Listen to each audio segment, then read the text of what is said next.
they were proud. These cities in the Decapolis were proud of what they had, and designed their cities so that when they would enter the city, it would be, as Ron says, the Mamma Mia factor, right? Right? They would design it as they designed that city, and you would come into the city. They wanted to communicate what was important to them with respect to Roman culture, Roman religion, and as you would enter, wow! And I want to maybe share at some point a few lessons about that. I appreciate already mentioned. By the way, thank you for a sermon illustration that will come in somewhere.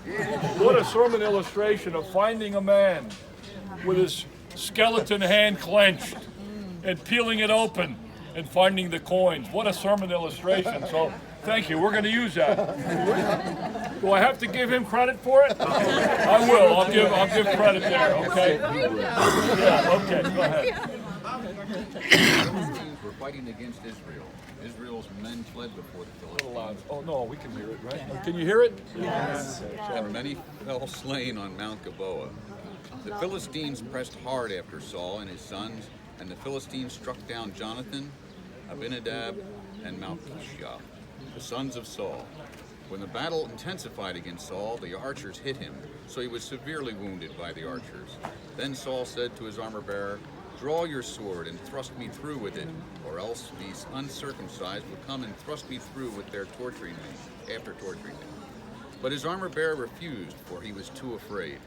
So Saul took the sword and fell on it.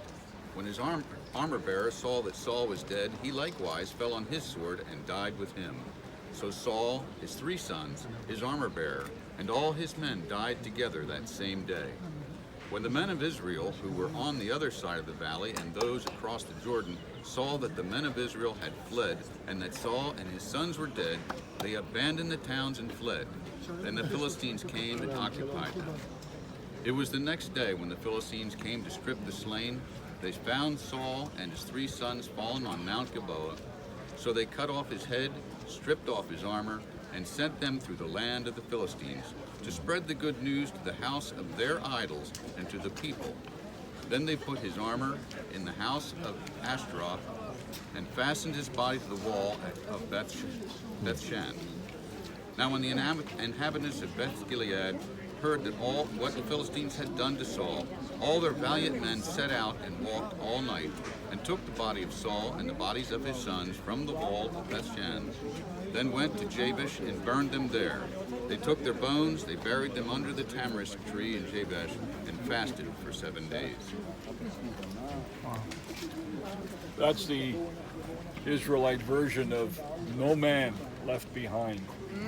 Again, it's touching when we consider that there's no way we're going to let them desecrate and hang our loved ones and our comrades' bodies for public display. And so they would go, and they went, and the valiant men went and got them, certainly at risk of their lives. Thank you, Craig.